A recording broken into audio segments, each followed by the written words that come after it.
Welcome aboard! We will be your guides during this magical journey into the movies. It's the perfect job for us because we love the movies. It's showtime! Ready when you are, CB! Action!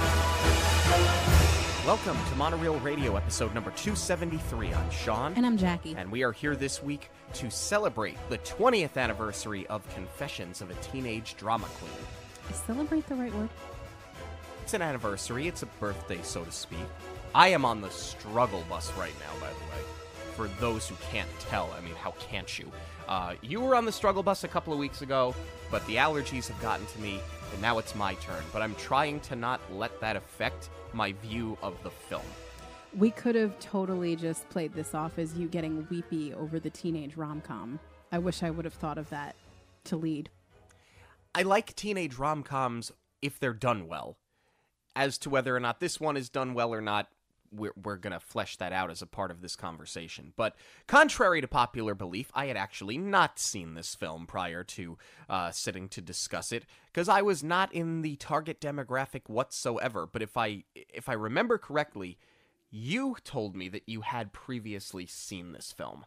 I had. I don't recall if I saw it in theaters or not. I don't think that I did. I probably caught it on like a Freeform or a Disney Channel or something like that. But definitely saw it prior to show prep for this week. But this one was kind of a one and done for me because all I remember from it was that they said Sid Arthur 4,700 times. And that was my big takeaway. And it was such a turnoff in that initial viewing.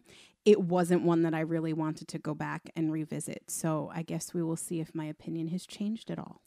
Yeah, like, not for anything, but if I think back on, like, other films that are kind of focused on a band, so to speak, like, I don't think we hear Spinal Tap said as many times in Spinal Tap. You know, I don't think they say Kiss as often in Detroit Rock City as they do Sid Arthur in Confessions of a Teenage Drama Queen. But is that the only flaw in the screenwriting? How do we like Lindsay Lohan in this role compared to some of the others that we have previously discussed?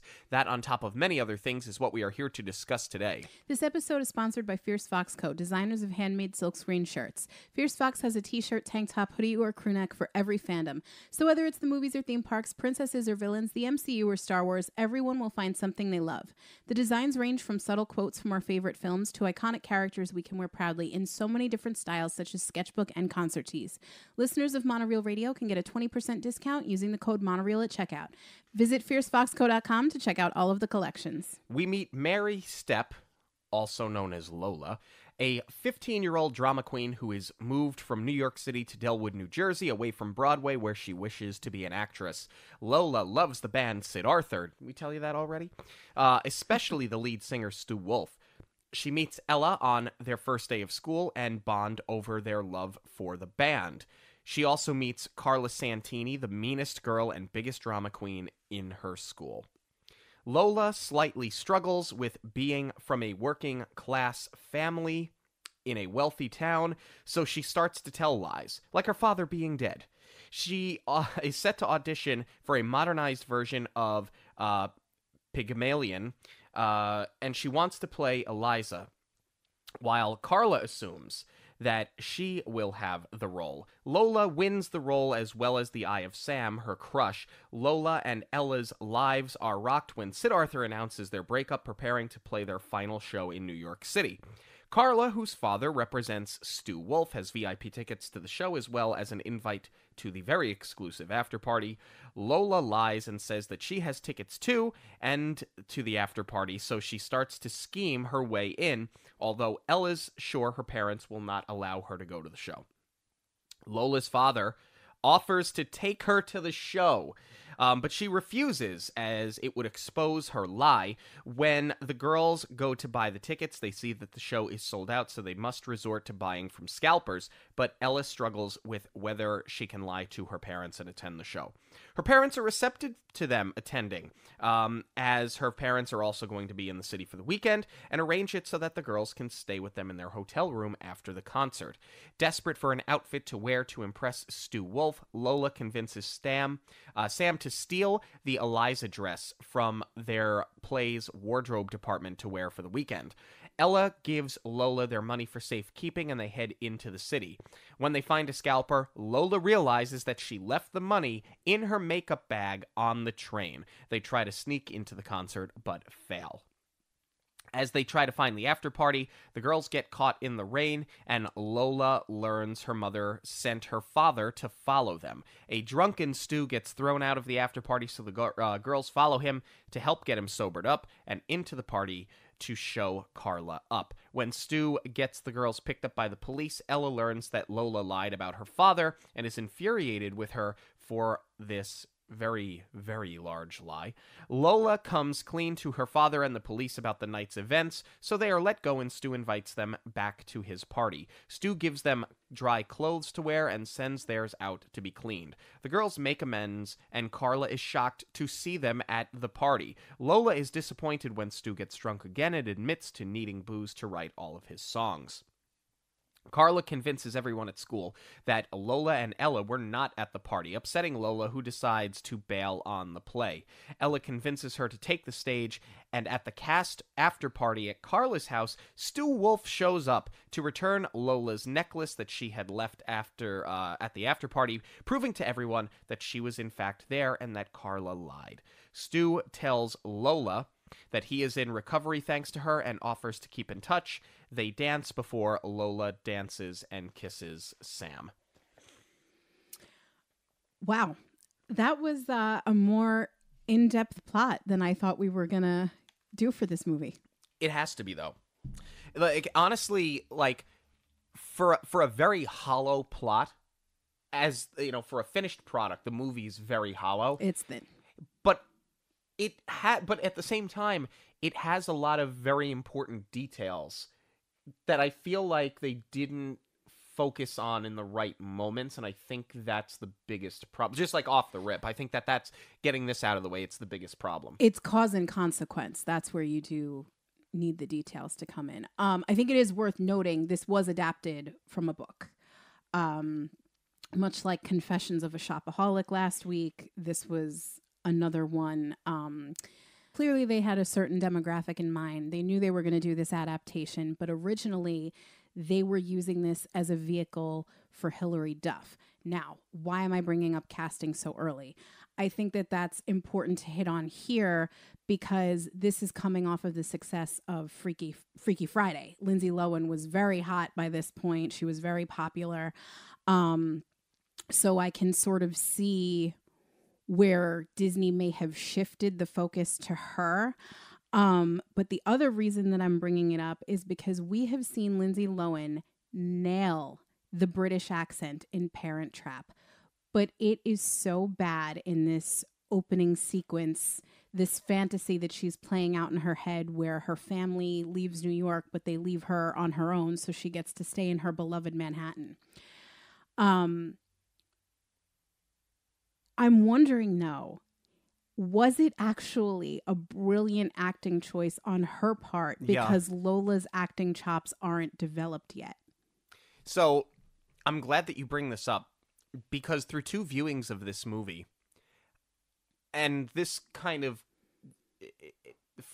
I extend this over the course of the entire film.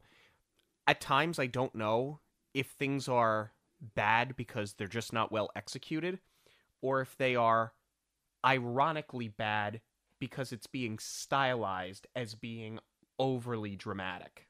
Exactly. Because we are hearing this story from the perspective of a 15-year-old teenage drama queen, right? These are the confessions of a teenage drama queen.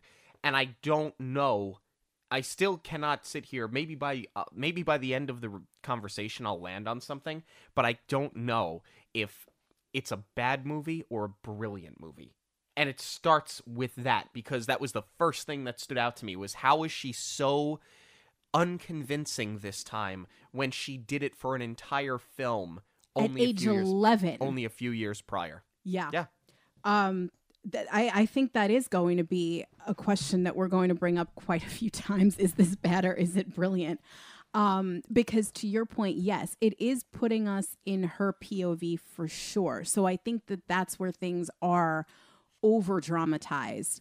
And I think that there is a clear-cut answer, at least for Lola's character. But there are a lot of other things that I bump on as far as the screenwriting and some of the other characters. What I do love off the rip about Lola, too, you know, they're driving out of the city to start their move. And she says, goodbye, childhood home.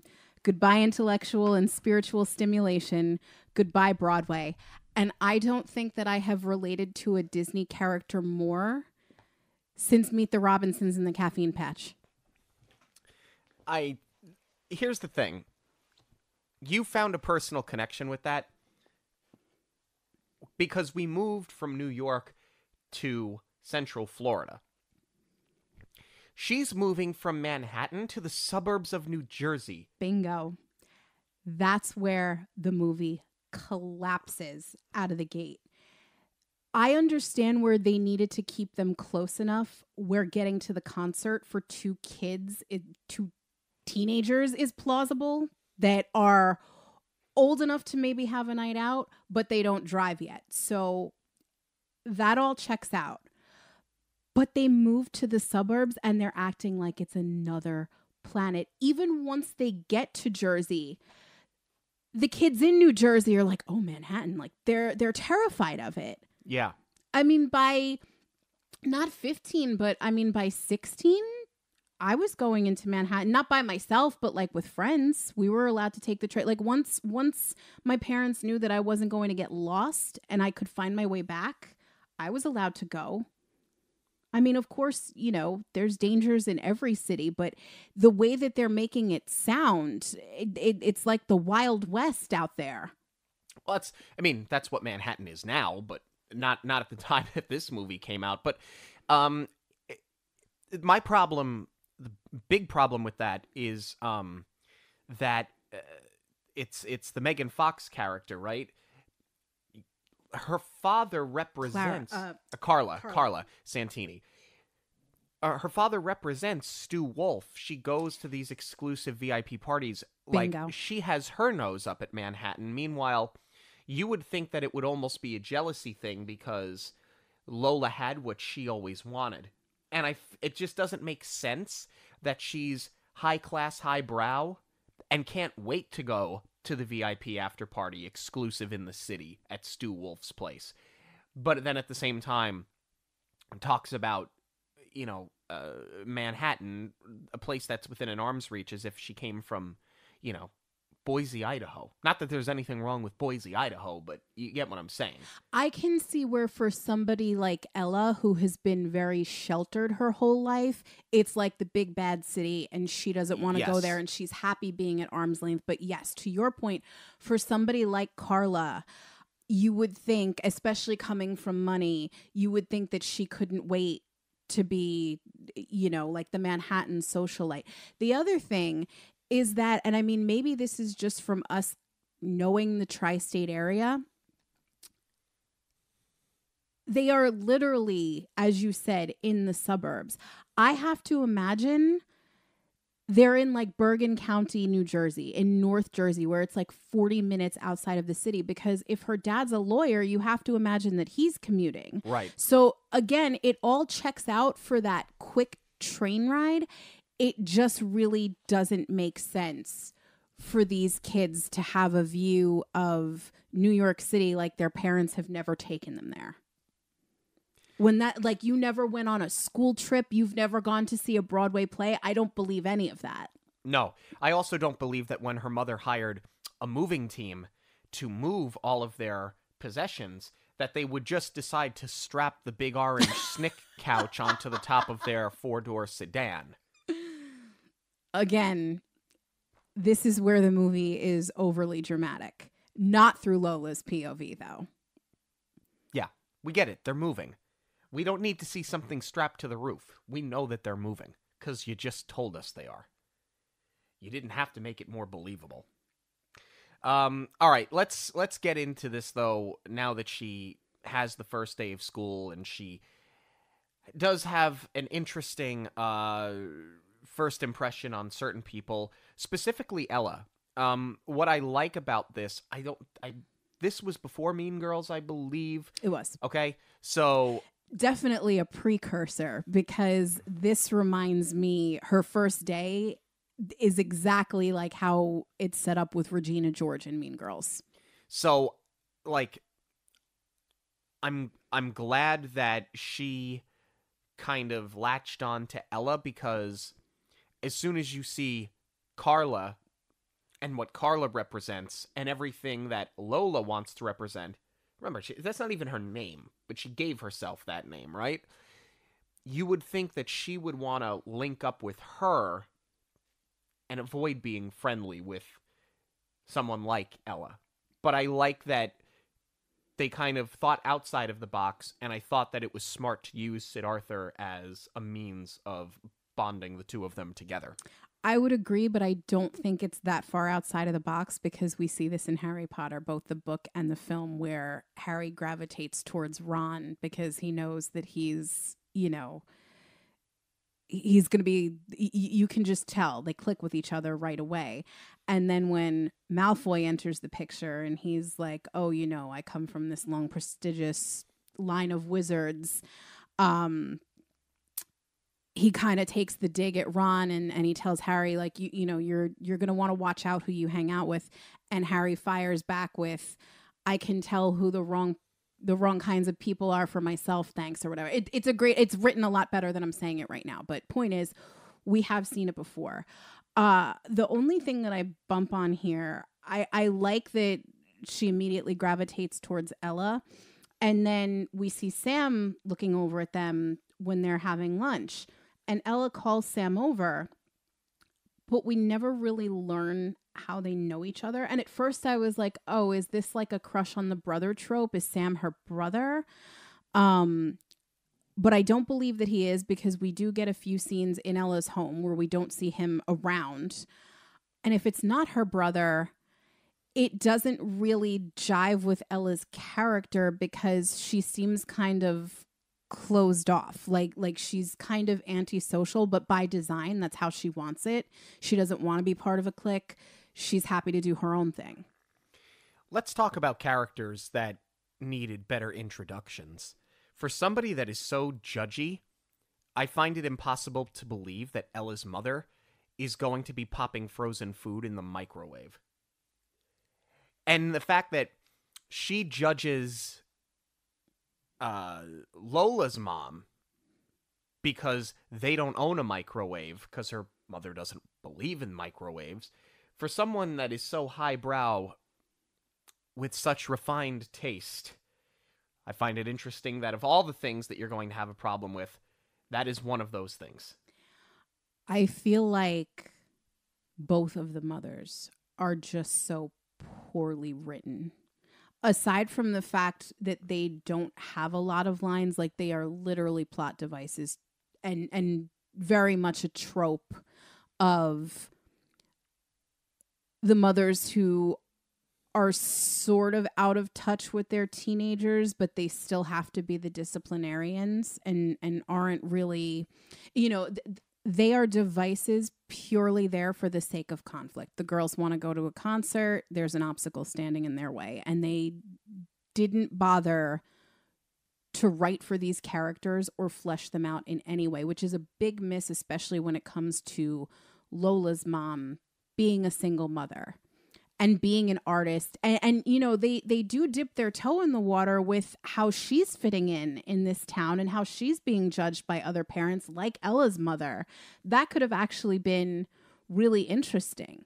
And instead, again, it's just a very thin plot. They don't mess with it at all. But to your point, yeah, I don't buy either that this woman is using a microwave, or in the house that they're in, that she would even know how to turn her microwave on. Like you would think that she'd have, the butler or the chef cooking them meals, because they're in the wealthy part of town. Yeah. The other big miss is that Lola reveals to Ella why her father is not in the picture. And she basically invents this whole story of how he was killed in a motorcycle accident. And Ella says to her, wait, I thought you said that you were a love child, meaning that like her parents were never married. They just conceived Lola. When did Lola ever say that to her? She never did. She didn't, right? We don't ever see that on screen. No. And I went back and I watched the beginning of this because I was like, maybe I was taking a note and I totally missed something. After I was done taking my notes, I went back and I rewatched the first 10 minutes and I was like, I don't think that they ever say that.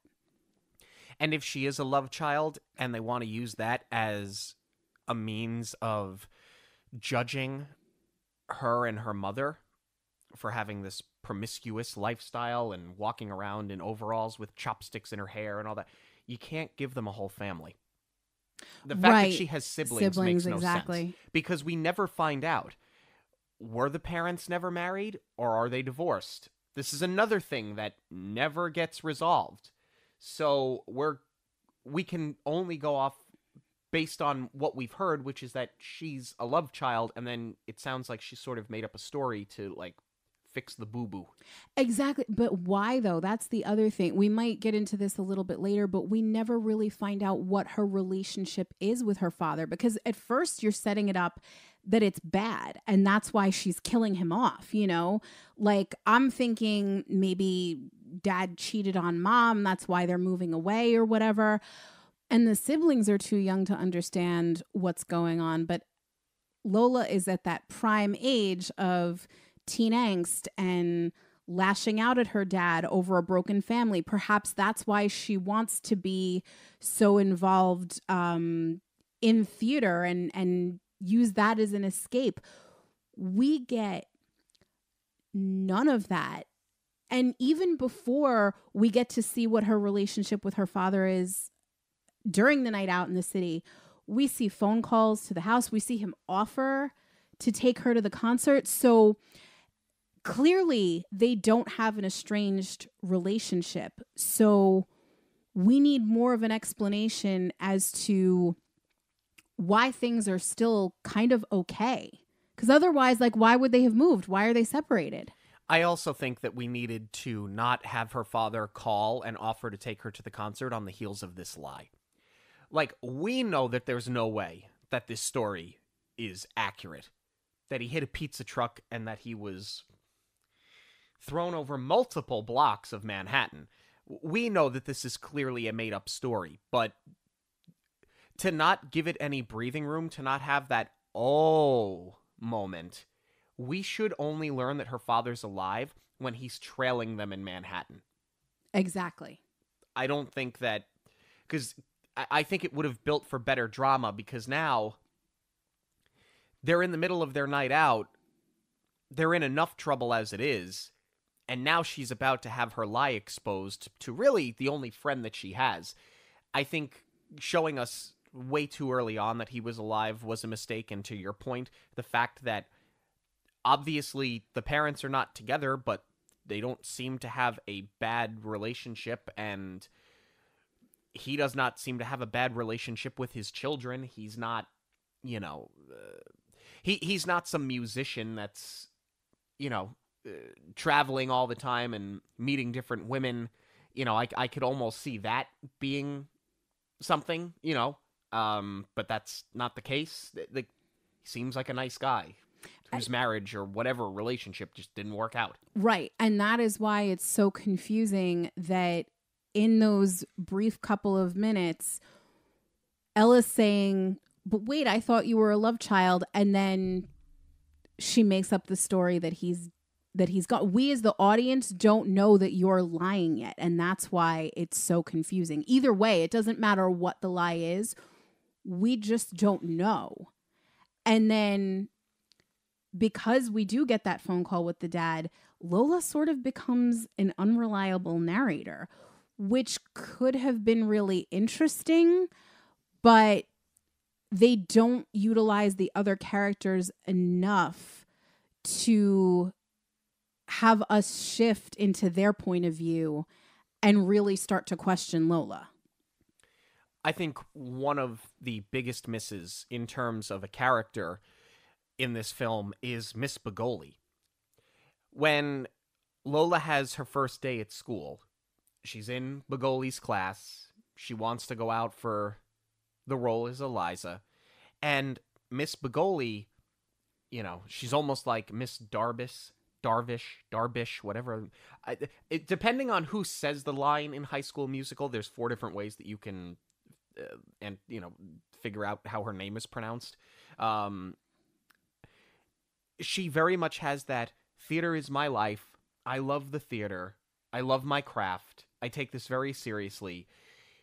She kind of has that sort of attitude. That's her approach. That's her motivation for getting up and going to work every day. I thought that she was going to become Lola's ally. Right. And she doesn't. Ever. At any point. And I thought that that was a big miss, because I thought that they were building to that here, and it completely goes off the rails a few minutes later.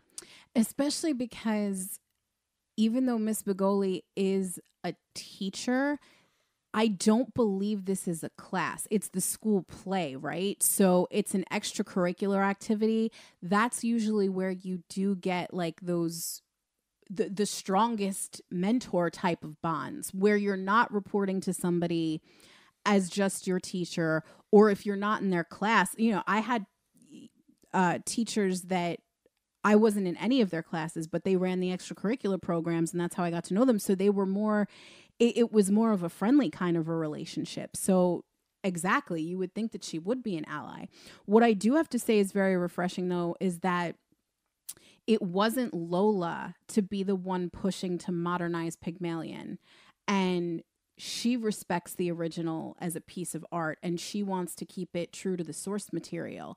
I thought that that was very different, and that's sort of what really does separate Lola's character apart from other archetypes like Lola. But what gets confusing is that we see Carla mention that this was her idea. And the way that the lines are delivered, I really can't tell if Carla was trying to take credit as if this was her idea all along, or if it really was Miss Begoli's idea. I don't think that Miss Begoli would pass off a student's idea as her own.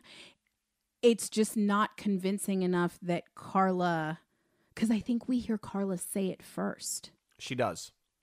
In the locker room. After gym class. Right. And then we get the reveal that that's how they're doing it. But it just doesn't make sense. It would make sense if, like, the Santinis had something on Miss Begoli. Like, if they were the ones that were, like, donating the money for props and for costumes, and they had to make sure that Carla got her way. And got to be the star of the play. And yeah, if they were manipulating the whole thing, sure. But you never get the feeling that Carla has any sort of pull over Begoli. Who, by the way, I've been biting my tongue because I keep wanting to call her Spicoli. I know. Especially because the way Lindsay Lohan says it, she's like, Miss Begoli. Yeah. Let's party. Like, there are moments where I believe that Miss Begoli is intimidated by Carla, and I wish they would have just fleshed out why. Is it just because she's a pushover and she's afraid of the mean girl? Is there something at stake here for her? They never commit one way or the other, and that's why I'm not sure if Carla's lying or if Begoli did take the idea. Well, they do sort of build up Carla's reputation, where Ella's saying, like, oh, when she was a kid, she would bite the heads off of Barbie dolls, and she put some other student, I think another student was like institutionalized or something because of her. So they are trying to build up that reputation. But I think what is just so confusing here is that we don't see Carla overhearing that this is the idea for the adaptation of Pygmalion and then taking credit for it. We hear her pitch this idea, and then we see Miss Begoli confirm the idea. And there's not enough conviction in either of their delivery where I know who is telling the truth. Yeah, and that's a problem. Let's talk about the audition itself. Lola was so excited because she thought that she missed her chance to audition. And then Miss Begoli says, nope, they're tomorrow. So how is she not prepared for it? I totally buy this notion of like, I don't want to give a subpar audition because I'm going to be famous one day and somebody's going to see this and somebody's going to know about it. I mean, like, we all had that person in drama class, right? Or drama club. Yeah. Where everything that they did was just so calculated because they thought they were going to be famous, and they, like, every move that they made, they thought was going to be dissected later on. Like somebody was, this was in an age, you know, we were in high school before everybody had a video camera in their pocket. Right. But that's how, at least in my experience, that's how some of our drama kids acted, was that whatever they were doing now was going to be exposed on like Entertainment Tonight later on. And it was always the kids with the least amount of talent. Oh, yeah. Oh, yeah. And I think that was an insecurity thing. And I think that maybe you could have even played up on that with some of these characters and made them a little less hollow. At least you could have, like, put some helium in them. That way they weren't just a bag of hot air. There was at least something in there that was contributing to their physical makeup and their function in society. But that's not where they went with it whatsoever. Right. And it's not like that's something we see play out either. That could have been a quick montage of all of the other people's auditions. We should have at least seen Carla audition so that when they're going to check the cast posting, you know, we've built to this drama. We know that they're going to be competitive, obviously, but it would have been nice to see the build. Instead, what we get is this moment where we as the audience are all supposed to fall in love with Lola during her singing this, what starts off as an a cappella solo. And then you get Miss Begoli joining in on the piano and then the full band with drums behind them, even though there's nobody there, in fact, playing the drums. But anyway, I digress. Lindsay Lohan is a decent singer, but not enough where she makes a song that is extremely repetitive, very engaging. I think what they were going for here is that moment in A Walk to Remember where we see Mandy Moore singing a solo, and her voice is just stunning and she looks so pretty, and the way that the camera is moving in circles around her, it's just a really beautifully shot and beautifully executed scene by all parties involved. And I think that that's what they were going for here, and it just falls so flat. So now we've seen Lola lie. She's not very impressive where, you know, she's sitting here going, this is my chosen profession. And you don't give us a reason to really believe that you're going to succeed at it. It is very hard to root for her moving forward from here. I would agree, and I think that that's a waste of talent because we've seen Lindsay Lohan sing before. And to your point, she's decent, you know? I mean, I think comparing that to A Walk to Remember, which I've never seen, but, you know, you're taking a Swiss Army knife of an actress in Lindsay Lohan, who I said it the last time we discussed her, like, it's so sad, the path that her parents put her on, because I do believe that they played a big hand in that. Oh, for sure. She was a Swiss Army knife with so much talent. She was a jack of all trades and a master of none, but a very, very talented actress. But Mandy Moore is a recording artist. Yeah. That transitioned into acting and found great success in it. But she's a recording artist first. So if you're trying to take somebody that can sing fairly well versus Mandy Moore, you're barking up the wrong tree. It's an unfair disadvantage that you're putting on, say, a Lindsay Lohan. Like, you could have done it with Miley Cyrus. Yes. Because she was a recording artist first, child actress second. In this case. Well, Hannah Montana, I feel like, was kind of one and the same. Yeah, but coming from the Cyrus family, I mean, you have to imagine she was singing before she was acting. Fair. But I would agree. I think it's the song choice here because Lindsay Lohan can sing that pop rock. She was great in Freaky Friday. Yeah. But I think this is just too Broadway for her range. And she's sort of suffering because of it. She's not flailing, but it just doesn't do anything for the character. I would agree.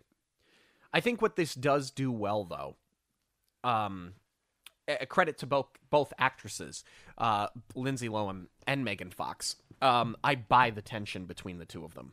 It's palpable to the point where, I mean, I have no evidence of this, but there's a part of me that wonders if they even got along on set. That's how convincing they are. I would believe that these were two actresses that just didn't like each other. I'm not saying that that's the case, but I thought that they were that convincing. I wouldn't be shocked if that was the case. But I would agree, especially in this next scene where they're running through the school to go and see who got the part of Eliza. I was very impressed. I mean, we've seen Lindsay Lohan do physical comedy, but I was very surprised that Megan Fox got down off her high horse, although this was an early role for her, where she's running into doors and, that one where they face plant into the closed door. I was like, wow, they actually went for it. So I like this scene. I like how Carla tries to recover at the end by insisting that she got the part that she wanted. And then Lola just totally shuts her down with, well, good, because that's the one you got. The only thing that I bump on in this scene is that, yes, we have Ella running through the halls with them, supporting Lola once she gets the part. Where did Sam come from and why is he hugging them? Yeah, he just materialized. It's not even you know what actually would have been really effective? If during her audition, once Miss Begoli joins in on the piano, if Sam was backing her up with another instrument. We see them cut to him. He is in the audience rooting for her, but if they had sort of established Ella and Sam as the tag team that's going to push Lola through, then I would buy it. But again, we never know what your relationship is and why you're friends with Ella in the first place. And when did you become the Three Musketeers here? I know. It's his character can be summed up using the line from Rescue Rangers. And Dale, you were also here. That's kind of what Sam is. It's not like in Princess Diaries where, well, that is a sibling relationship, but Heather Matazzaro's character, whose name I can't even think of right now, shut up and listen. It was her brother fixing Anne Hathaway's car, Mia's car. And that's where you get the idea that all of them hang out together. All of them are friends. All of them are this little clique. And Sam has done absolutely zero to prove any of that. He works on cars, but not Lola's car. Right. It's all a means to having him steal the outfit, right? That's exactly. That they build this moment where the tensions are rising as Miss Begoli is in the wardrobe as Sam is trying to hide and steal the Eliza dress, because apparently that's the only thing that Lola thinks she can wear to impress Stu Wolf. I'm going to put a pin in that for a second because we cannot skip the epic Dance Dance Revolution scene. This game, if you think back to the time period, 20 years ago, it's 2004, this game was everywhere. It was in every arcade. It was so big. They started selling it. I had the pad, not just the foamy one. Right. I had the metal one. I was so into it. I love DDR. And I just love this. This is where, if there's one takeaway from this film, it is the time capsule that is this scene. Everything from the game to their outfits to the choreography, it is just so on point with 2004. You've got Megan Fox in the knockoff Juicy Couture matching suit. And then Lindsay Lohan's outfit, I just love. the Knicks jersey that she's altered. I totally buy. Lola would have done that, by the way. The backwards hat. And like, this is where the low-rise jeans, that outfit, it's incredible. But this is where Lindsay really shines, because her dancing here, for what it is, this game, you just stomp on it, but they're going like with the arm choreography and everything. She is so good in this scene. And I can't even imagine how many takes they must have had to do where they're still able to deliver the dialogue without getting breathless. It's very impressive. So I didn't want to skip over that. But back to stealing the costume. First of all, there is way too much emphasis being placed on even being allowed to go to this concert before they even know if they have tickets or not. Right. They are just putting the cart before the horse. And, we still don't even know if we have tickets, but we're going to steal Eliza's costume, and that's where it's kind of like, again, Lola is such an unreliable narrator because she loves theater so much, and yet she's not respecting it, because anything could happen to this. Like, there is a bigger risk of the costume ripping or something happening to that more than there is everything your parents are afraid of about this night out. And frankly, that's what I thought was going to happen. Sure. When you see, without jumping too far ahead, but I just want to mention it because we're on the topic of this costume. As the whole night starts to fall apart, you're waiting for the dress to rip, to get shredded, and for everything to come collapsing down. Like, this is the car in Ferris Bueller. You know what I'm saying? Like, This is the thing. You're using the thing that you shouldn't be using. You're touching the thing you shouldn't be touching. This is the Babe Ruth baseball in the Sandlot. You're waiting for that moment. And not only does it not happen, but it's dry cleaned only and sent back to where it belongs. Yeah, that dress should have been ripped to shreds by the end of this film, and then Lola could have saved the day with one of her own, eclectic outfits that would have worked.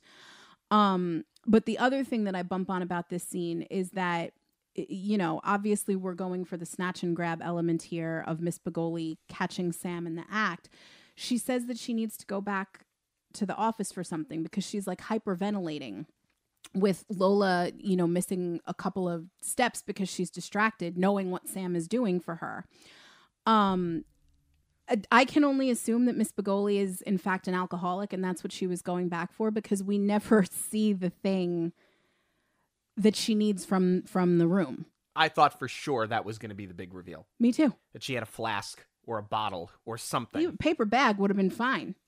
But we never get the delivery of why she had to go back. So it is purely for the sake of creating tension while Sam is stealing the outfit, and there's no payoff for it. Not at all. Let me tell you what does pay off for me. When they eventually have the conversation with both sets of parents, so to speak, Lola's father obviously is not there, but Ella's parents get together with Lola and her mother, and Lola's mom has to take the chopsticks out of her hair and has to do her hair nice and wear something nice to go to the house. That moment where they ask Ella, do you want to go to this concert? And Ella's like, I really do. And they were like, well, why didn't you just ask? It is such a good, for her father, it's such a good moment. Yeah. That he's like, well, why didn't you just ask? We would have just let you do it. And she says, I didn't know I could. That's the whole character. Yes. That never steps a toe out of line. Yeah, because they do get into it in the beginning where Carla's laundry listing everything that she doesn't like about Ella. And she's like, she dresses like a politician. You know, she's a teenager and she's wearing pantsuits and all that kind of stuff. So like, we clearly get that about Ella, but I just love like the breakdown here for her. And I wish that they would have played with that a little bit more. Bingo. Maybe you throw a little weight into her mother's character. Maybe it's her mother that has her under the thumb. Maybe her mother doesn't want her going into rock and roll concerts in the city. Maybe her mother doesn't want her to wear, you know, expensive shoes and low-rise jeans and tank tops. Maybe her mother does. There's so much opportunity to have her mother be manipulative And you could have really played off of the whole, I don't approve of Lola and her mother and their lifestyle. Yes. Where you could have made her so Stepford. And it's a missed opportunity because they never commit to it. That would have been great juxtaposed against Lola's relationship with her mother. Even though her mother is, you know, sort of playing by the rules of you need an adult in the city with you to take you to the concert. Like, I kind of wish her mother would have been a little bit more loose in this instance of, well, you're from Manhattan, you know your way around, you can go, no problem. That would have been better conflict. And you could have eliminated the whole conversation with the dad calling and offering to take her at that point. And the whole conflict could have been, you know, one mother supporting it while the other doesn't, and, you know, played with the mother-daughter relationships a lot more. It would have been a much more interesting, not even more interesting. There is no subplot to give Ella a subplot. Right. And instead, her mother, at least, has like a flip of a switch, and now she approves of everything, and she likes Lola now, and she likes Lola's mom. Like, it all happens way too quick. We knew she was going to lose this money. The minute Ella gave her the money, and she put it in her makeup bag. Absolutely. You knew this was going to happen. And they pay off on it because this whole time, you as the audience, having seen movies like this in the past, assume that they are going to find a way to sneak into the show, scheme their way into the show, make the right impression on somebody that'll get them into the show. Mm-hmm. None of the above. So where I do give the film credit is they kind of take the genre, they take the expected, and they turn it on its head. Nobody ever saw them not getting into this show, and as the night wore on, things getting worse and worse and worse for them.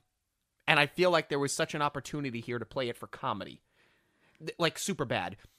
Superbad does it so well. When the best laid plans fall to crap, and things just get worse and worse, and as they try to dig themselves out of the hole, they dig themselves deeper into the hole.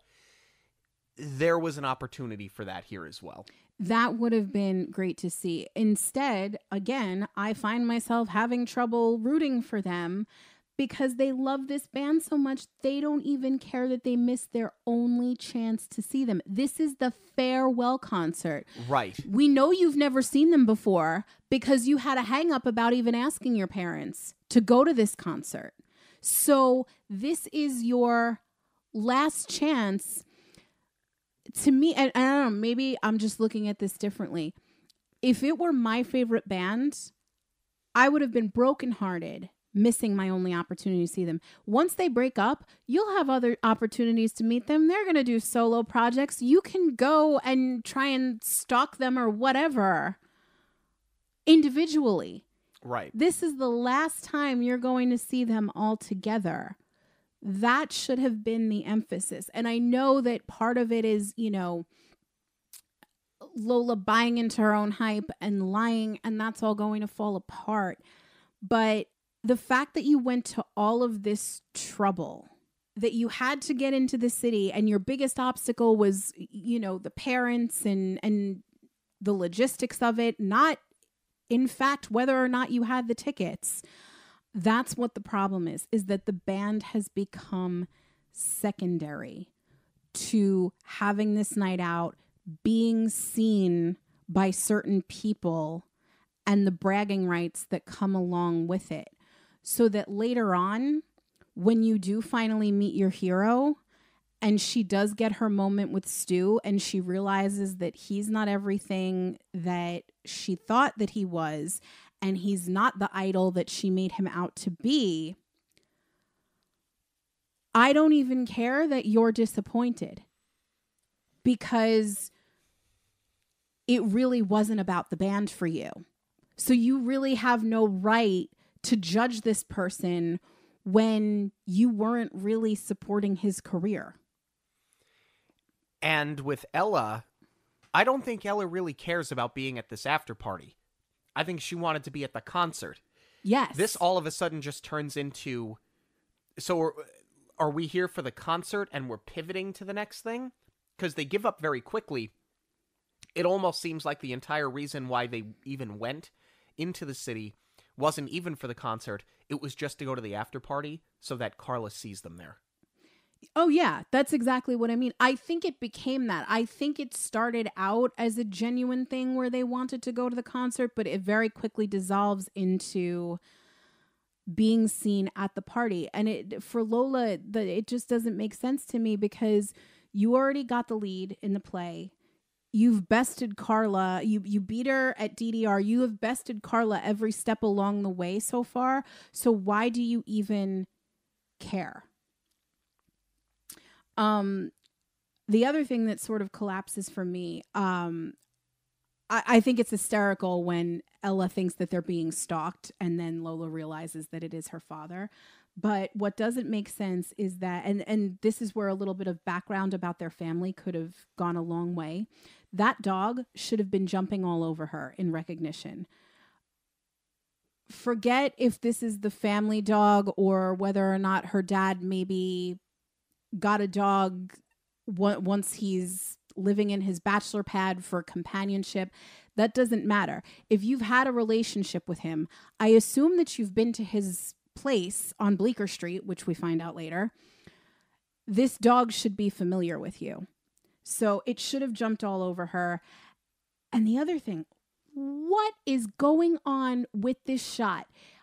Did you notice how they're trying to have like Ella in the background over Lola's shoulder, but Lola is like way too close to the camera? It almost looks like they superimposed, like they missed something and they superimposed it after the fact. Yeah. Something here doesn't look right. It is so off. The eye line is all off. The depth of field is completely off. And I think I'm seeing some like smudging over by Lindsay Lohan's shoulder. I really think that they superimposed this shot. Why, I don't know. When you do have coverage going the other way facing the dad, it just absolutely makes zero sense. But it's very poorly done. I like the idea that you shouldn't meet your heroes. I like that we get a very drunken, belligerent Stu Wolf. And I buy the fact that these two are going to just like, all right, let's grab them. Let's sober them up. This is our opportunity. And this is where, to me, they didn't commit all the way with digging the hole deeper. Like, this is such a great opportunity. And there are parts of this that are legitimately very funny. And because it's all Stu Wolf makes it very funny. Yeah, if they had done another scene beyond the diner where the hole keeps getting dug deeper, to your point, it would have been a lot more effective. Especially because it's like, okay, he was drunk. It's not like you two at 15 got drunk with him and got in trouble, because there's really not enough of a build for Ella's meltdown in jail. Ella's meltdown is just simply, I'm a perfectionist and I don't belong here and you got me in trouble. Well, Ella, you went along with this every step along the way. You didn't lie to your parents. They're but a phone call away in the city. They gave you permission to do everything. And it's not like they went bar hopping or clubbing with him all night. They did nothing wrong. They tried to sober him up. So now we have Ella calling Lola out. You lied to me about everything. And we still, in this moment, never find out why Lola really lied about her father. Right. She does say that she was trying to protect her mother's reputation because her mother was being judged for being a single parent in this town. That does not track at all. At all. Yes, we've seen it from Ella's mother judging her and saying, you know, how she viewed her in the grocery store, but we haven't seen enough of her mother struggling, whether it's financially being on her own. We haven't seen her struggling to fit in. We've hardly seen her at all because she has no screen time. So this is where you really needed to flesh out why it is that Lola does have a relationship with her father, but seemingly doesn't want one, especially because he did offer to take her to the concert. And that's the other thing. In this situation too, and maybe it's just different because you and I worked in radio and we did see, events like this that were very limited edition and that there was only a small margin of tickets that were given away and even less that you could purchase when it's a farewell show at a small venue like this. Yeah. You use any connection that you have to get into that show. So it just didn't make any sense at all why Lola would have turned down the offer for him to take her.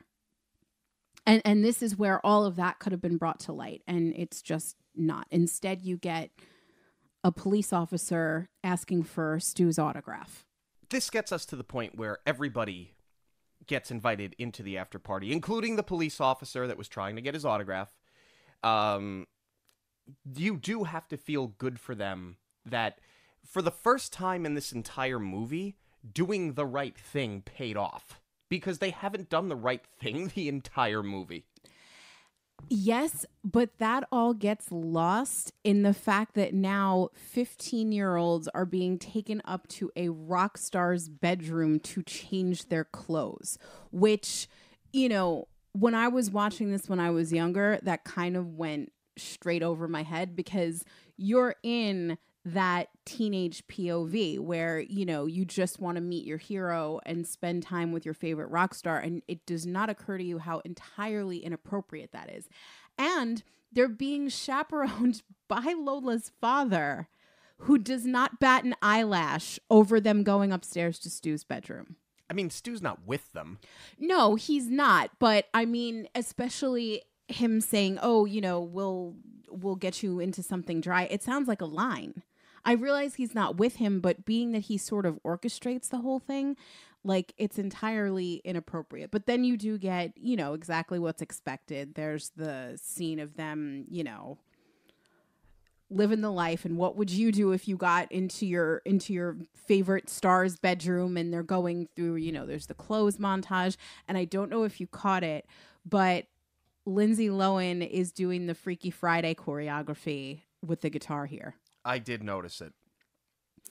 Which is so funny because in Freaky Friday, I praised her for being able to emulate what she thought a 50-year-old woman trying to look like a rock star would look like. But here she sort of makes it a little bit more contemporary, more fitting for the age, and it still works. Yeah. The creepiness factor, I want to talk about that later because I didn't find it as off-putting here so much as I did by the end of the movie. It gets worse. You're absolutely right. But we're going to put a pin in that. It doesn't take Stu long to get intoxicated again and delivers one of the best lines I've ever heard, especially coming from a rock star. It's probably the most truthful thing that's said in the entire movie when he says, life's a little foggy, a little soggy. Yeah. It's so well done. It's a great moment for the character. But how do you feel about him immediately regressing back, and that's the moment where Lola realizes that sometimes meeting your heroes can often be off-putting?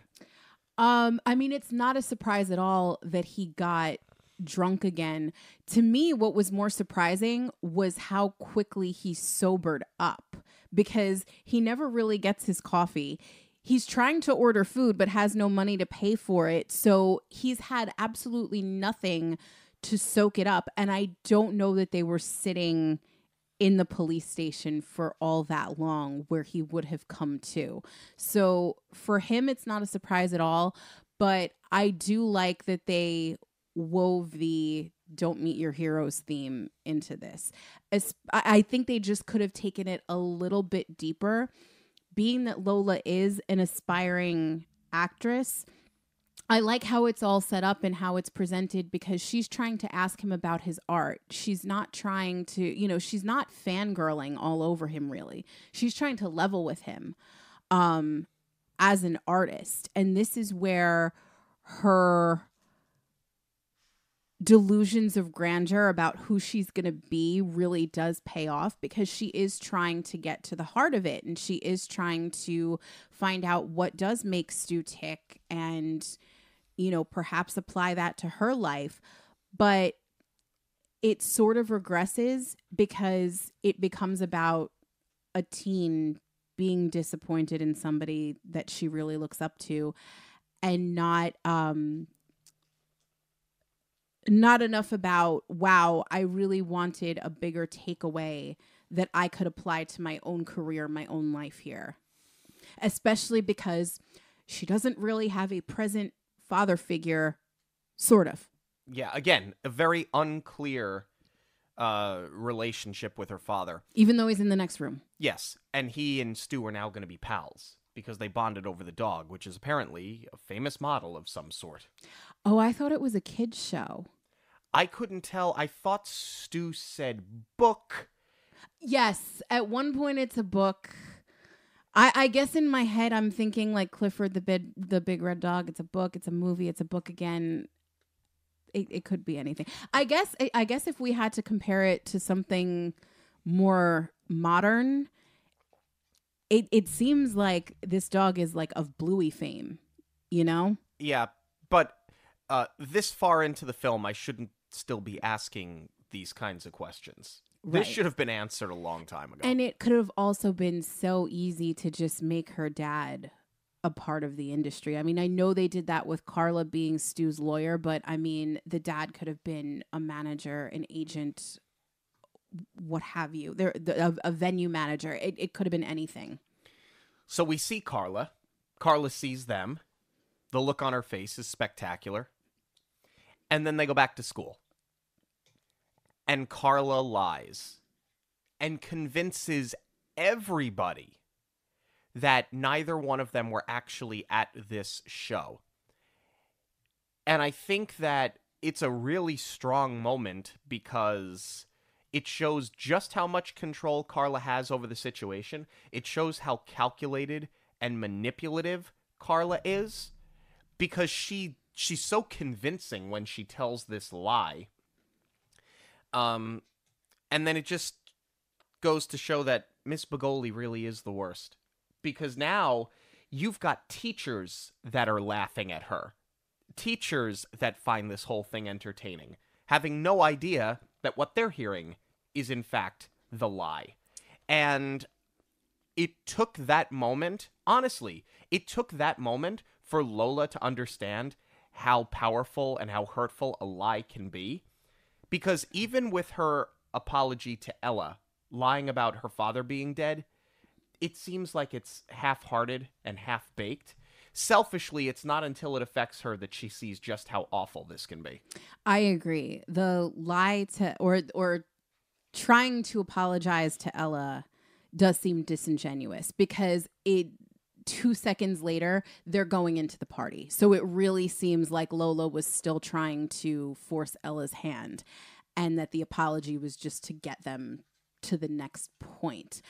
I agree with you. I think that this is a good moment for Carla because it really does position her as that big bad bully, because everybody is choosing to believe this. Whether they do or not, they're not going against Carla. Even Miss Begoli is being bullied, but to an extent. But then, you know, like you said, she's also scoffing at Lola. So I do like that this becomes a story of the boy who cried wolf, where, because Lola does even acknowledge it in voiceover. She says, this is the most elaborate story I've ever told, but this happens to be the one that's true. So you did need to get to a point where this all bites her in the butt. But I think where everything sort of comes crashing down for me is if the band meant that much to Lola and Ella, who cares what Carla says?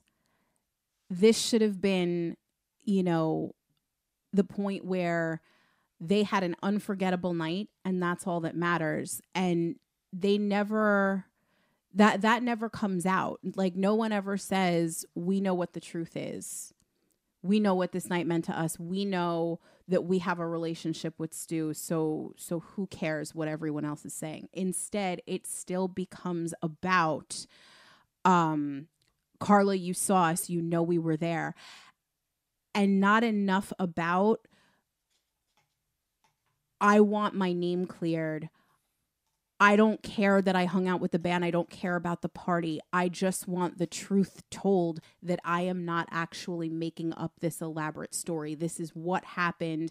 And I'm sorry that I've, concocted all of these schemes up to this point, but this one is the truth.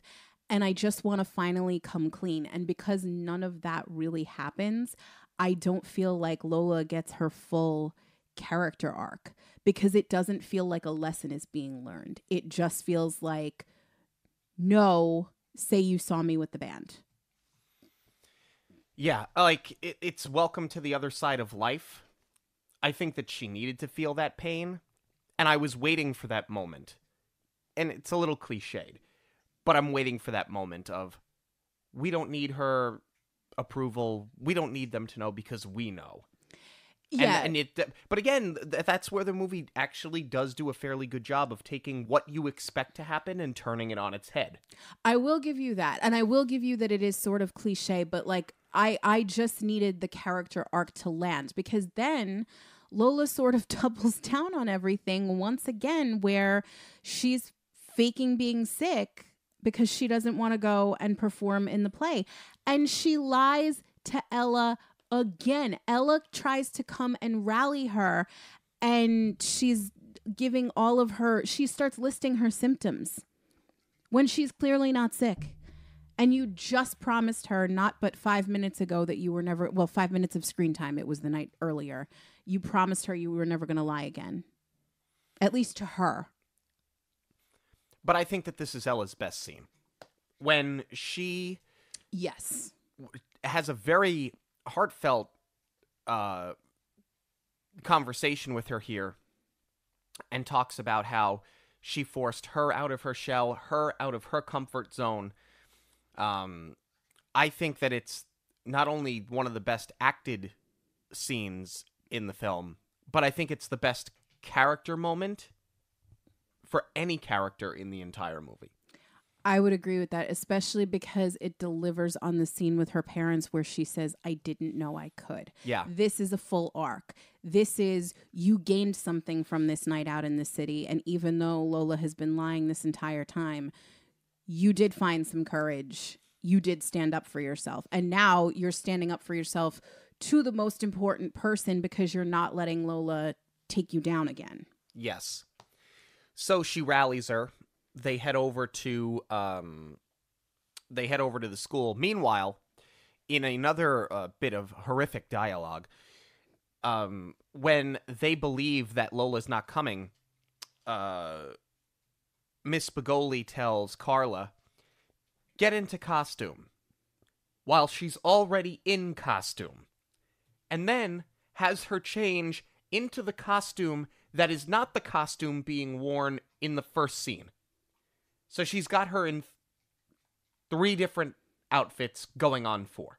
I did not even catch that. I did. It was just so that they could put Carla in the dress. Exactly. And have Lola take it from her. Exactly. That's the entire reason why they did that, and it makes no sense. Well, I think they needed to reveal that Stu actually did deliver on his word of having the dresses dry cleaned and getting them back where they're supposed to be. By the way, this was where their hands were also sort of forced with picking a place in Jersey that's close to the city, because these dresses were dry cleaned overnight, dropped off at Dad's house, and Dad has now driven them out to the play, which at least he showed up for. I will give them credit for that. They landed the plane, putting him in the audience with the rest of his family. I think the timeline is a little confusing, because we know that Ella's parents are spending a quote-unquote long weekend in the city, but we don't know at what point in that long weekend does the concert happen. True. Because they're already there to meet the girls at Grand Central. They do say that they were going out on a Thursday night, so I'll buy that this was like Friday or Saturday. Yeah, they never say. But with that being said, Dad shows up. It's all well and good. And then you get this modern contemporary performance with some classic rock songs. I mean, here's the thing. I see what they were going for, and it's fun, and I like the way that they did the sets, but nothing happens in this montage of the play to redeem Lola. No. Other than you get to see her star in the show. Yeah. So afterwards, we go to the cast after party at Carla's, which I find intriguing. Not that Carla would host the after party, and obviously you need to show her up when Stu arrives, but I'm not quite sure why Ella and Lola are even there. I understand it's a cast after party, so technically the entire cast gets invited, but would you even want to be there? In her own home? Yeah, I mean, like, I never did school plays or anything. Well, no, that's not true, because I did do band for one of them. I was in the orchestra. But it was just the kind of thing, like, everybody went to celebrate their hard work. It didn't really matter if you liked whoever was hosting or not. It was just the kind of thing, like, y'all did it. But it does set up the moment for Stu to arrive at Carla's house. I love Carla in this moment, once again, where she is clearly dying inside, but flips it to try and save face. And she's like, look who came here for me. And, like, Stu is not having it. It's pretty great. Yeah, it's fantastic. Because at this point, I know Stu's been drunk the entire movie, but obviously he knows who Carla is. Right. He knows what she is. He knows who her father is. Right. So that moment for Lola is great, where she gets her moment of truth in front of everybody, and Carla, goes ass over elbow into a fountain in the middle of the living room. Like it's the worst thing that could ever happen. And I do like sober Stu, and I do like that too. he did the right thing. This is the only moment that gets creepy for me, though. When he goes to put the bottle necklace on her, and he goes, "You left this at my place." It's so cringe. Oh my God. I know. This is the point where I was like, Lola, I would be a lot more concerned about my reputation with him saying that to me than I would be about the lies. Yeah. You're 15. Yeah, like, you could have so easily changed that line to, "You forgot this at my party," and it wouldn't be creepy at all. Yeah. But you left this at my place. And then he puts it on her. I don't even care that he puts it on her. No, and especially because they handle everything else so nicely, where he says, a really sweet person told me to, I'm paraphrasing now, get sober, but Yeah. It wasn't creepy then. There was no romance, even though she looked up to him, there was no chemistry. They left it all out. They were able to deliver the line without any kind of innuendo there. Right. But then it all falls apart with, "You left this at my place." But at the end, everybody ends up where they're supposed to be, I suppose, right? Well, not really, because now she's with Sam, and that's completely unmotivated. But she likes him. She used him. He liked her. She has been using him throughout this entire thing. The only bit of attraction that you have between the two of them is in the first scene, where the camera literally shows his rear end in his jeans from her POV, which is fine. She's a 15-year-old girl. Let's not pretend that 15-year-old anything isn't looking at the other 15-year-old anything. Let's just call it what it is. Yeah, I'm totally fine with it, because usually women are the ones being objectified. So you know what? Let's treat the guys like a piece of meat every once in a while. And that's fine. But to your point, that's the only instance where we believe that she's actually that attracted to him. Right. That's it. Otherwise, she uses him. I mean, I guess there is a little bit of concern when he's stealing the dress and she's worried about him, but like, we don't get much more than that. We ready to talk about our cast? Yes. All right, let's start with Lindsay Lohan. We've said on this show before that she is super talented. I said earlier today, Swiss Army knife can do everything well. I just think that this character is hollow. I think the character is very shallow. And until the moment where Carla lies to everybody, there's nothing that makes you want to root for this character. And in fact, because the character is so dislikable, as things started falling off the rails and talking about Superbad earlier, I wish that that is where we would have had more comedy, because in Superbad, for the most part, not every character in that film is likable. But with every misstep, with every trip and fall, it gets funnier and funnier. So by the time you get to the end of the film and they all land where they're supposed to, you love all of them, even though you don't through most of the movie. I feel like there was an opportunity to do that here with Lola, and they totally swung and missed.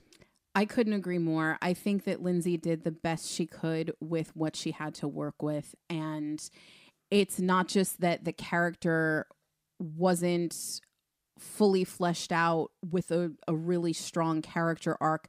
There were just some moments of dialogue that, you know, just didn't really do anything for her. And I think the writing really did her dirty. Speaking of, here's something I didn't think that I would have to say again.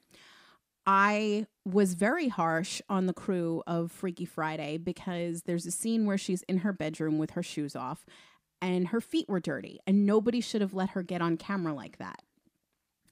It happens again here. There's a scene in the bedroom where she's not wearing shoes and she gets on the bed, and maybe, you know, nobody noticed when things were in standard def, but we're in high def now, and her feet are filthy again. And now I'm thinking that this might be a hygiene problem. I don't want to drag this girl any more than she's already been, but somebody's got to have eyes on this when you're filming. In this case, they've been trudging through the dirt and the grime and the mud all night, but at no point are their shoes off. So I think that fool me once, shame on you. Fool me twice, shame on me. You may be onto something there. No, because this was well before that. I think it's the scene where they announce that Sid Arthur is breaking up, if I remember correctly. Oh, I wasn't paying that much attention. I can't like unsee it now because I've seen it twice. Like, if I had a nickel for every time Lindsay Lohan's feet were dirty, I'd only have 2 nickels. But it's weird that I'd have 2. Yeah. Megan Fox plays Carla. And let me tell you something. I think Megan Fox is a more talented actress than most people give her credit for, because I think that she is so well known for having Michael Bay shoot her from the ankles all the way up, hunched over a Kawasaki motorbike, that I think that it inadvertently ruined her career. While it made her a lot of money and put her front and center on a major franchise, I think it ultimately did more harm than good. Because when you look at a movie like this, when you look at a movie like Jennifer's Body, you could see that this girl actually can act very well. I couldn't agree more, and I'm really glad you brought up Jennifer's Body, because that has become such a cult classic. It didn't do well upon its initial release, but people are recognizing it a lot more now that it was actually a really, really good movie. But I agree. I think she's great in these roles where she doesn't necessarily take herself too seriously, like in Jennifer's Body. But even here, you know, I think Transformers is different because she knows she was pretty much being objectified, and she knew that she was the eye candy in that movie. And I think that she probably just phoned it in because she didn't care and she wanted something more substantial. And here, even though she is playing the bully, it's a more substantial role, and she really got into it. I thought she was great. Yeah, and their chemistry was awesome. Allison Pill plays Ella Gerard. As I said before, this is the only character with a full character arc.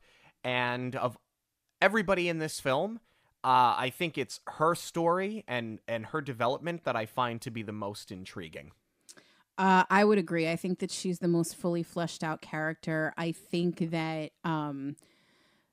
she has some really good moments. She's really the character that gets redeemed more than anybody else. And I mean, good for her because she went on to have an amazing career. I mean, she was in Milk, and she's probably best known for Scott Pilgrim. Yeah. Then you have Eli Marienthal as Sam. He's fine. It's not his performance that's the problem. It's that you could have literally just picked any 15-year-old boy that had that aw shucks boy next door look and put him in the role. And I think that, unfortunately, he did the best he could with a character that's kind of just there because it was a teen movie and you needed to have a love interest.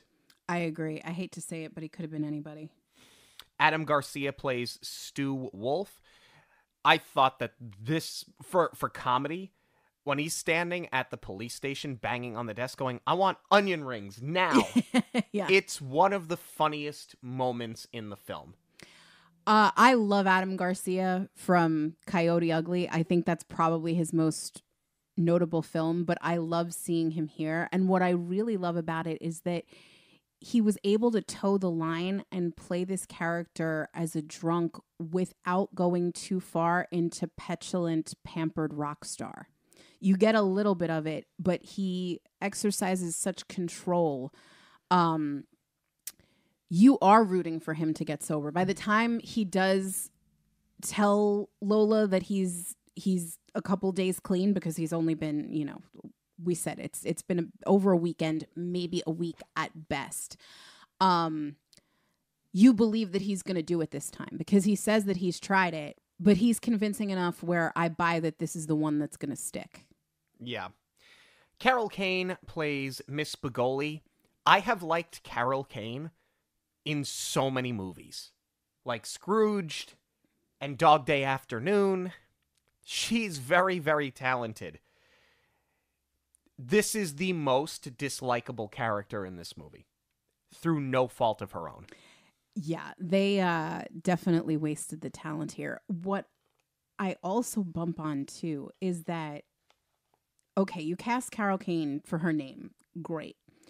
They cast both Lola and Ella's mothers with actresses that look so much alike. The three of them.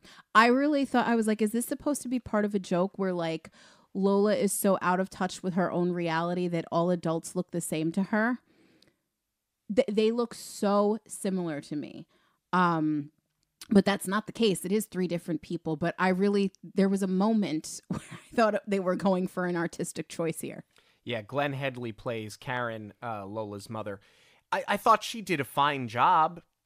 I like her more as Tess and Dick Tracy, frankly. You just needed more of her. I think that you're right. Same with Tom McCamus, who plays Caleb. That's Lola's father. I know his name is Caleb because I'm looking at the cast list now. I did not know what this man's name was, other than being Lola's father. It's Caleb. Is that your cold? Because it sounds like you're saying Caleb. It's my cold. It's Caleb. My cold. Okay, yeah. I actually thought he was pretty endearing. I thought he had just enough screen time. I love how they introduce him as the stalker, and right away he like de-escalates the situation. He's like, I'll be cool, don't worry, but I'm keeping an eye on you. And he's going to be buddies with Stu. I actually think that there was just enough screen time, just not enough from Lola's end of it as to why she would not have let him take them to the concert in the first place, why she's not really taking his phone calls, why they have an estranged relationship is not really the word, because he shows up for her when she needs him. And he's obviously on speaking terms with his ex, whatever she is, because again, we don't find out if they were ever married. I feel like there was an opportunity here to make him like the sympathetic father figure who is trying. We never get any of that. Like, I almost wish he would have just been a deadbeat dad. Like the dad in like Angels in the Outfield, just like rides off on his motorcycle. Like, I wish you would have just done something like that. It's just none of the above. I was going to say, Daniel Hillard is the sympathetic father trying his best. That's a Mrs. Doubtfire reference.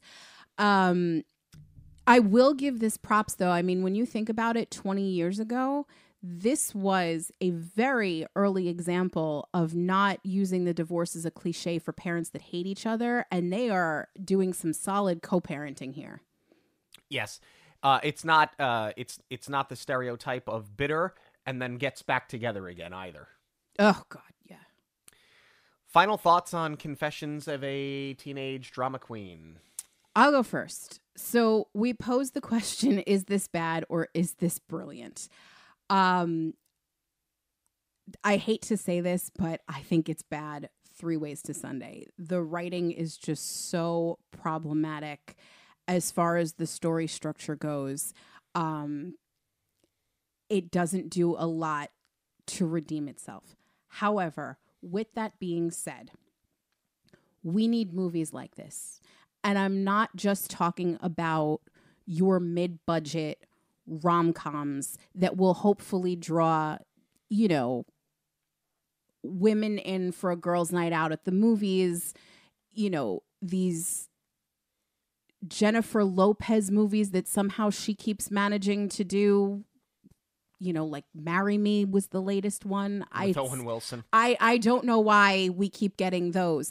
But what I am referring to is that we need something for tweens and teens to be able to go and watch. I don't want to go on too far of a tangent here, but there has been a lot of discourse online lately. Have you seen this about the 10-year-old girls who are going to Sephora? No.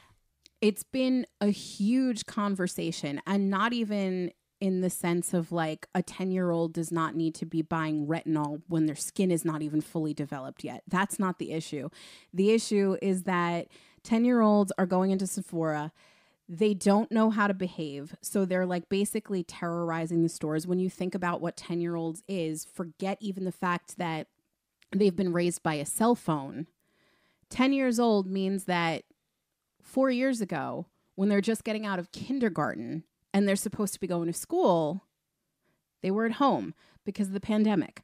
So there are a lot of older women who are just trying to shop and that are being bothered by these girls running amok because they don't necessarily know how to behave.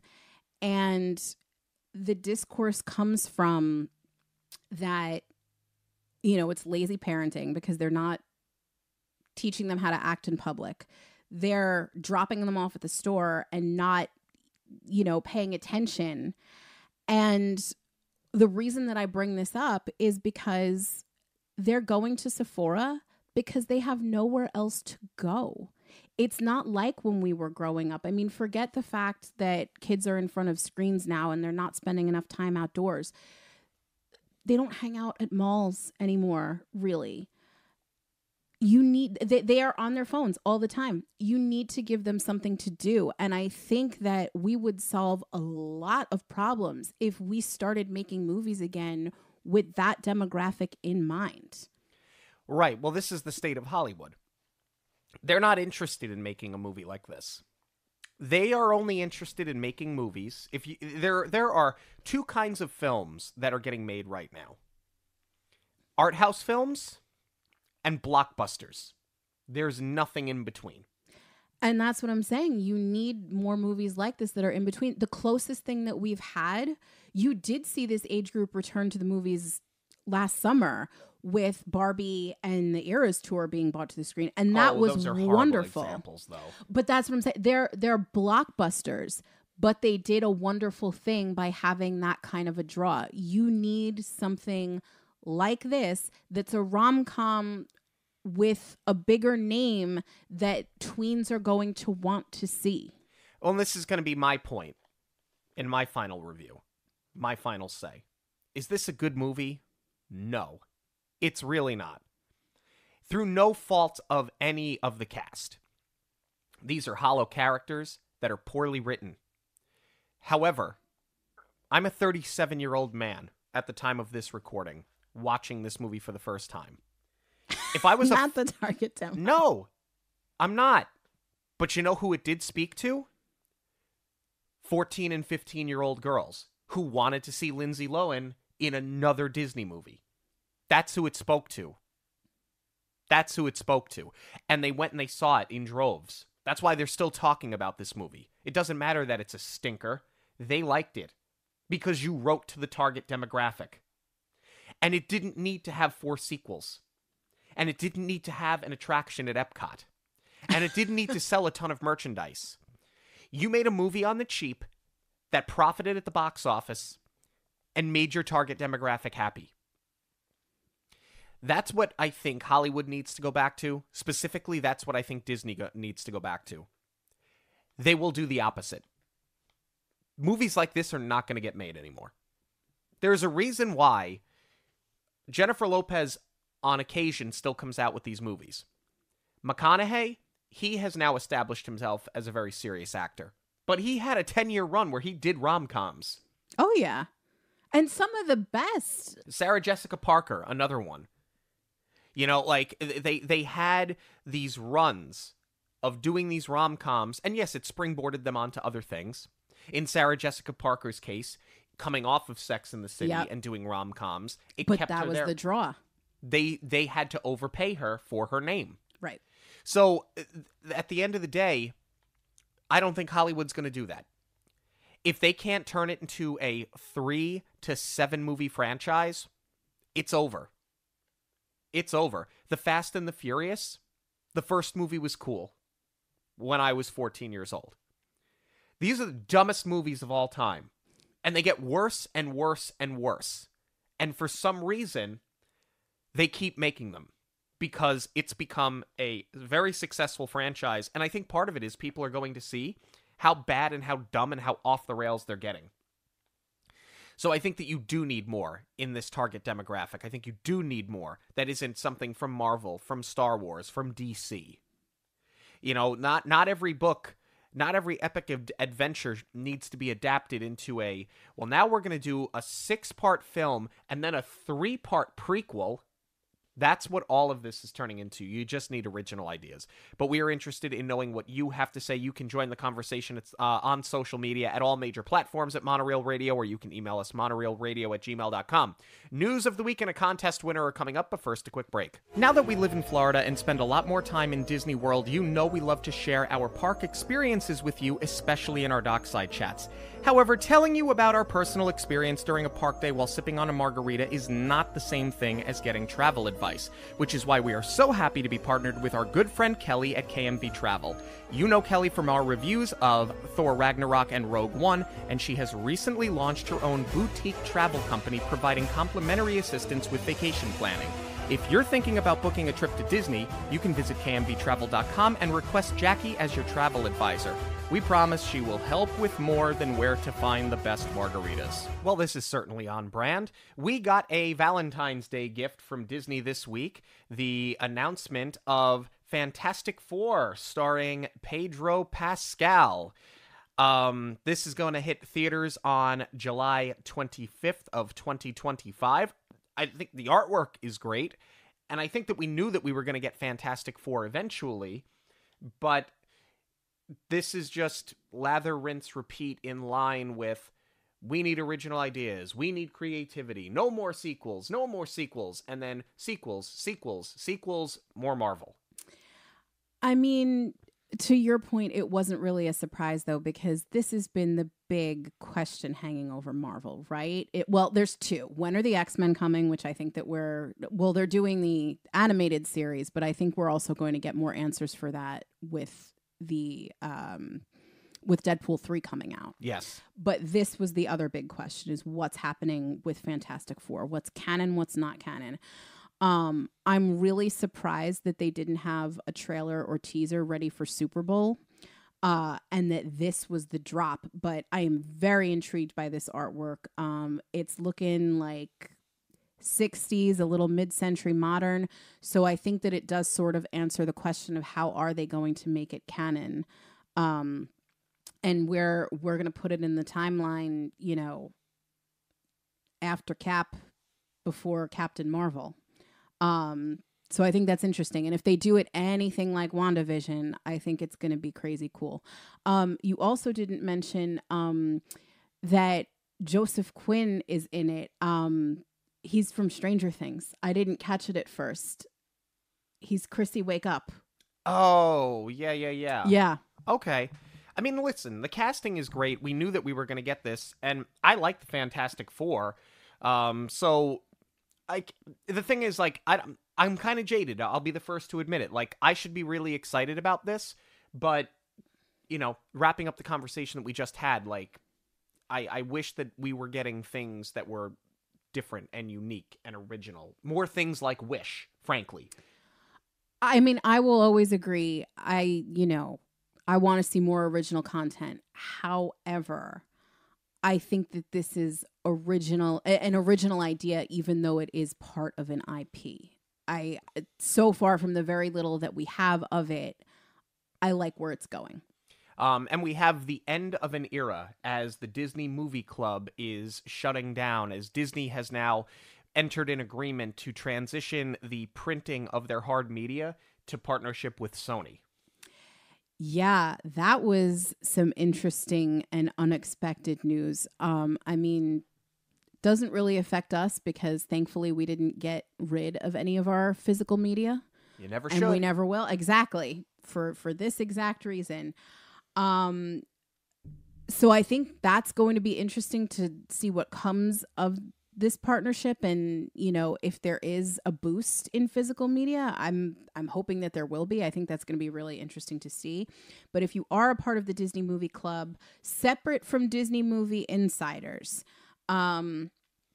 the last day to order is May 20th. Accounts are closing on July 20th, and the last day to return anything is going to be September 20th.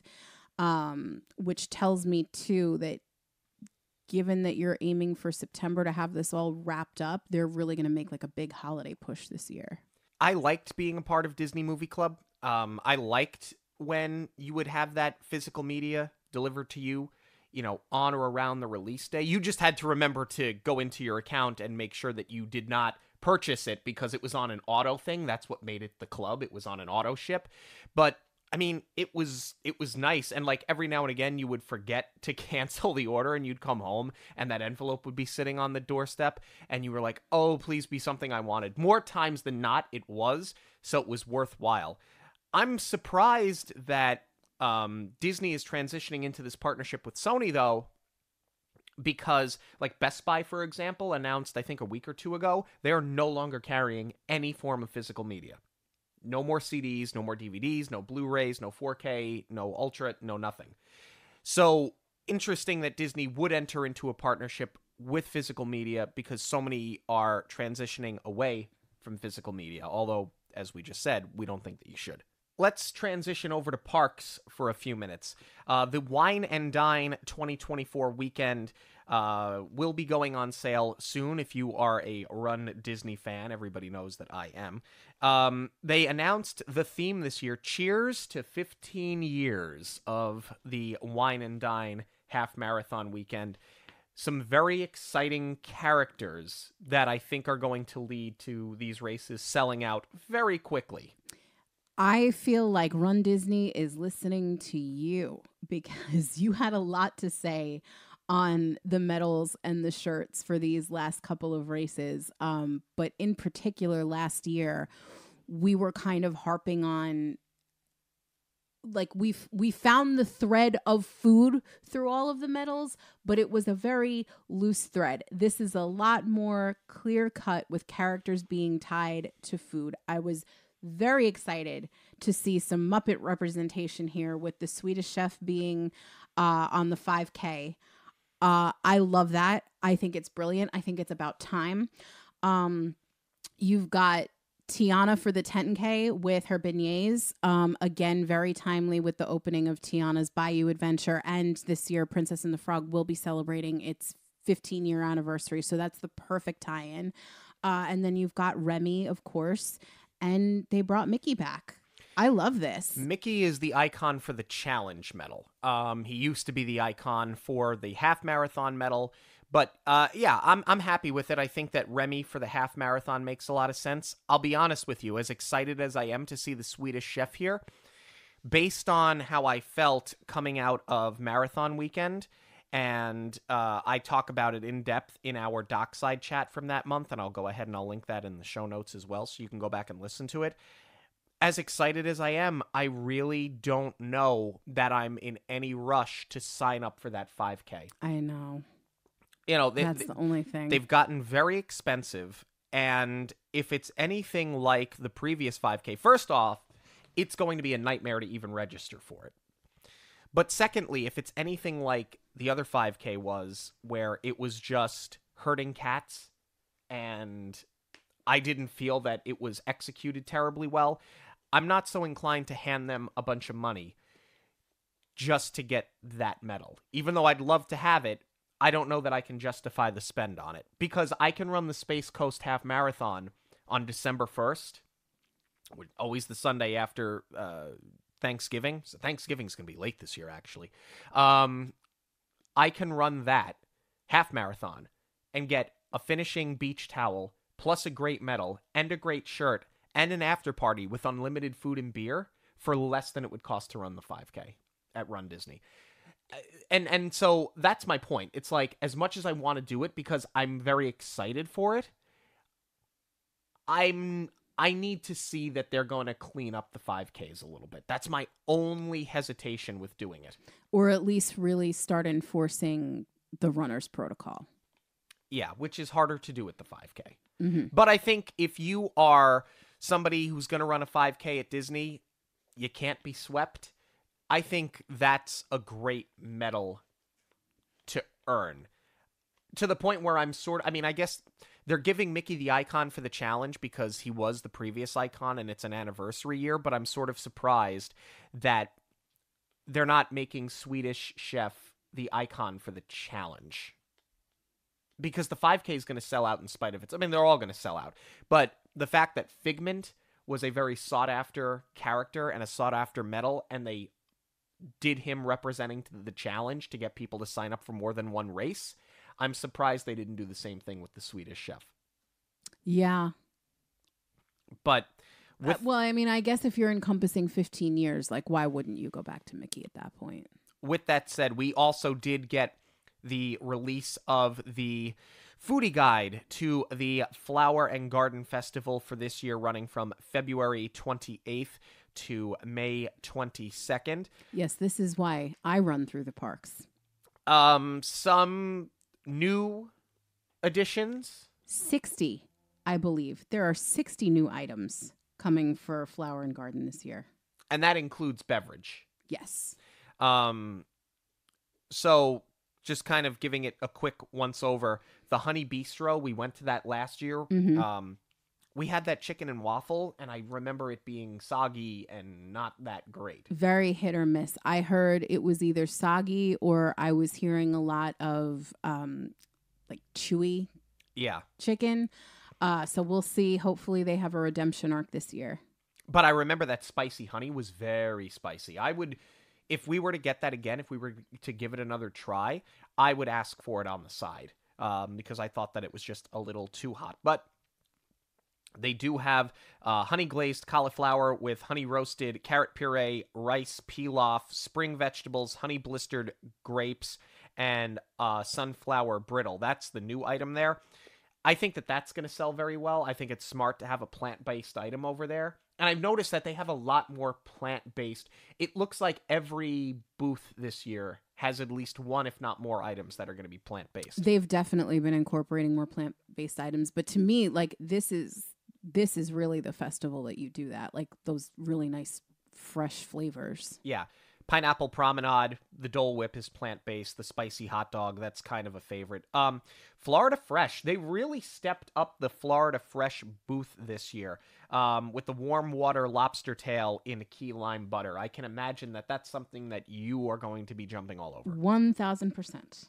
Or the Cubanito with mojo marinated pork belly, ham, Swiss cheese, pickles, and stone ground mustard sauce. That's a new item. That's all of this is just speaking to your spirit animal. Seriously. Oh my God. I'm going to be like a one and done. I'm going to be filled up on that booth alone. How do you feel about, okay, so the Swirled Showcase. So we have another Swirled. That took over the old Starbucks. I still am miffed by that whole thing, that they took away a Starbucks. There's Joffrey's everywhere, and Joffrey's is leaps and bounds better than Starbucks. I'm not saying that it's not, but I'm just surprised. Well, you can get Starbucks at the Connections Cafe now. That's why. So you don't necessarily need two in a park. I only realize that now, that's why they took it away, because they do have a secondary location. But listen to this. Liquid nitro honey mascarpone cheesecake with fresh honey, granulated honey, honey mead blueberry compote, presented by the National Honey Board. That's at the Swirled Showcase, but it's not at the honey booth. Yeah. I mean, they're across from each other, but that doesn't make a lot of sense. Yeah. Refreshment port. I'm not going to do this because I don't like... If I'm going to have chicken tenders, I want chicken tenders. The plant-based chicken tenders on... I love them how they call them the crispy potato... Just call them tater tots. That's what they are. They're tater tots. And a plant-based blue cheese crumble. This I'm interested to see how people feel about it, because Refreshment Port has struck out the last 2 years at Festival of the Arts with the gnocchi poutine being very, very dry. So I think they're taking a risk here. But I actually think if you're into eating plant-based, I think this is going to work out for you. Yeah, that's a calculated risk. Other than that, I'm trying to see if there's anything else that stands out as being really new and exciting. La Isla Fresca, Impossible Jamaican beef patty with a spicy papaya sauce. It's new. It's plant-based. Again, I'm not in the target demographic, mostly because I feel like a regular Jamaican beef patty is a little too hot for me, but I'm all for this coconut tres leches cake that they have. Yes, this absolutely. Looks incredible. Tangerine Cafe. The golden standard. Yeah. Dessert. Not a lot is changing there. Magnolia Terrace. These are repeats from last year as well. That muffaletta sandwich, though, that was excellent. I would absolutely be getting that again. Yeah. I am all for, though, the German Bauer Market, the farmer's market, the potato pancakes with the applesauce. Not new, but certainly excited about that. I don't remember. Okay, so the toasted pretzel bread with the Black Forest ham and melted cheese. I don't remember that from last year. It's not saying that it's new, so it's obviously a repeat. I have no recollection of that being there. How did you miss pretzel bread? Like, I feel like you would have got that unless that was one of the things that we were like, we'll get it next time, and we just never managed to get back for the second go around. It could be. I don't know. All right. Well, we'll have to try it. But Citrus Blossom is back. You loved those skewers. Those tempura shrimp, but you have to get it with the sauce on the side. They put a lot of sauce on, and it kind of they also give you a lot of sauce on the side when you ask for it separately. But I think that it takes the nice crispy shrimp and it makes it soggy, but I'm absolutely going to be back for that. How about Brunch Cot? We did not spend nearly enough time at Brunch Cot last year. Yeah. Avocado toast with marinated tomatoes and plant-based cheese crumbles on toasted ciabatta. That's your plant-based option. Biscuit and gravy with Impossible chicken fried steak and Impossible gravy, sausage gravy. Again, I'm not big on the Impossible. I might try that. I might try that one. Yeah. It's something about it just sounds so good. And then the fried cinnamon roll bites with the candied bacon and the cream cheese frosting. Brunch Cot this year. I am super excited to try this booth out. Same. I don't know. Was there anything else that really kind of stood out to you? Is there anything that you saw when you came across this list and you thought, oh, I got to try it. I got to get it? There were so many. And now, of course, that we're going through, I can't remember exactly what they were off top, but there's just a lot of new and exciting offerings this year. So I can't wait. This is going to be a multiple day experience for us. Multiple day, multiple trip, lots of food. we've never done the little wristlet gift card thing, but I almost feel like we might have to. Might have to. But I am super excited for Flower and Garden Festival this year, because of all of the festivals that Epcot has done, Flower and Garden has always kind of fallen to the bottom of my list. And it's mostly because I've always found the first few times the food has been a little less than impressive. The topiaries are great, but I feel like this is an opportunity with the food and with the concerts for them to slowly climb the ladder back up towards the top of the list. I think that's it. I think that in the past couple of years, they have really stepped up their food game. But I think the other draw for us now, and it's kind of a sad thing, is that Flower and Garden always had more of like the quote unquote oldies bands. And now you're starting to see our bands, bands that we love, becoming the performers at Epcot Flower and Garden, where they once were Food and Wine. Now they're Flower and Garden, but we will absolutely be there. I mean, this is, like we said, all the food is going to take multiple days to get through.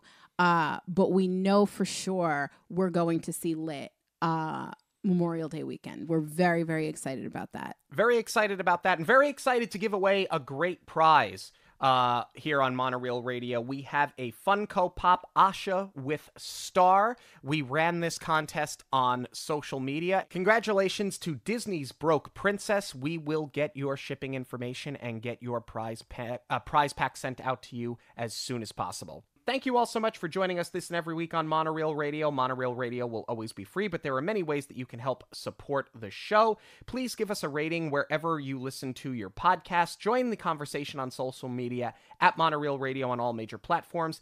Share your favorite episodes with family and friends who may enjoy them. And of course, book your next trip with Jackie. Links to everything can be found at monoreelradio.com. We all have one story. Make yours a magical one.